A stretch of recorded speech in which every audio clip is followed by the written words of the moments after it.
Welcome back to the deep dive. Great to be here. So today we're diving into the expanded Brics coalition. You brought this analysis to us, looking at how this bigger group might be changing things globally. That's right. And our mission really is to unpack the challenges. What hurdles is this larger Brics actually facing? Yeah, the source we're looking at is titled Brics Expansion Challenges Agreement. Pretty direct. Doesn't mince words. No, it really digs into why it's getting harder for them to agree now that there are more members around the table. Okay, so it mentions a Rio spat. Is that like a prime example of this difficulty? More countries just means more headaches trying to agree. Essentially, yes. More members, more national interests, sometimes conflicting ones. It makes getting everyone on the same page, a real challenge. Right. And that Rio spat, it's maybe an early signal that expanding looks good on paper, boosts the symbolism, but the practical side, collective action, gets tougher. And the analysis also touches on South Africa, their push for a permanent UN Security Council seat. How does the Brics expansion potentially mess with that? There's this mention of a regression to Eswatini. What's going on there? Well, it's interesting, right? You have these regional dynamics playing out. Yeah. The Eswatini Consensus, that's the African Union's agreed position, demanding more African representation, specifically 2 permanent seats. Okay. So when Brics expands and brings in, say, other influential African nations like Egypt and Ethiopia, it kind of gives South Africa's rivals within Africa ammunition. So they can argue South Africa shouldn't be the sole candidate for a permanent seat. Precisely. It dilutes their claim, in a way. An ironic twist the bloc meant to empower the global South potentially complicates a key member's individual goal. That is a twist. Oh. Okay, and then there's this idea of a paradox of sovereignty. Right. The piece suggests that maybe giving up a bit of national sovereignty could lead to more collective power, especially for newcomers like Egypt or Ethiopia. Does that hold water, do you think, or is it mostly just talk? Well, the theory makes sense. Join a bigger club, your voice gets amplified more than if you were shouting alone.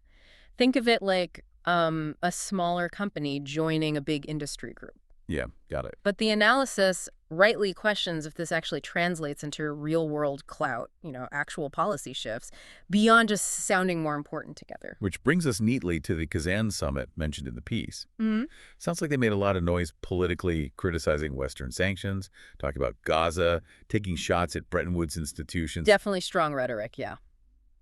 Very political. But then when it came to the practical stuff, like this Russian idea for a cross-border payments initiative, an alternative to SWIFT, basically. Right, to get around sanctions. Seems like that didn't really get off the ground at Kazan. Is this the core tension, political statements versus practical action? I think that's exactly what the analysis points to. Making pronouncements is one thing.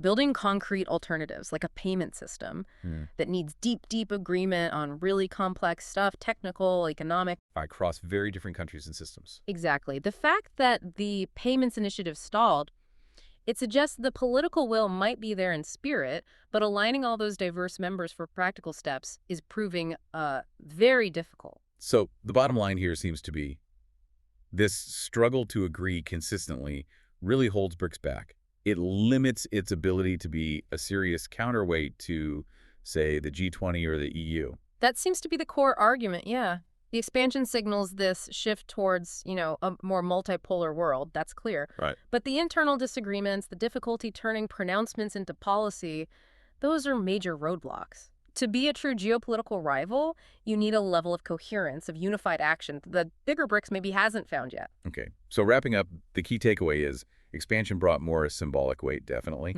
But the sheer diversity of interests inside this larger group makes consensus really tough. Yeah, getting beyond statements to actual coordinated action is the big challenge. That diversity is, for now, perhaps more of an obstacle than a strength when it comes to unified policy. It really makes you think then, if these large, diverse groups struggle to act decisively, could we see smaller, maybe more like-minded coalitions popping up?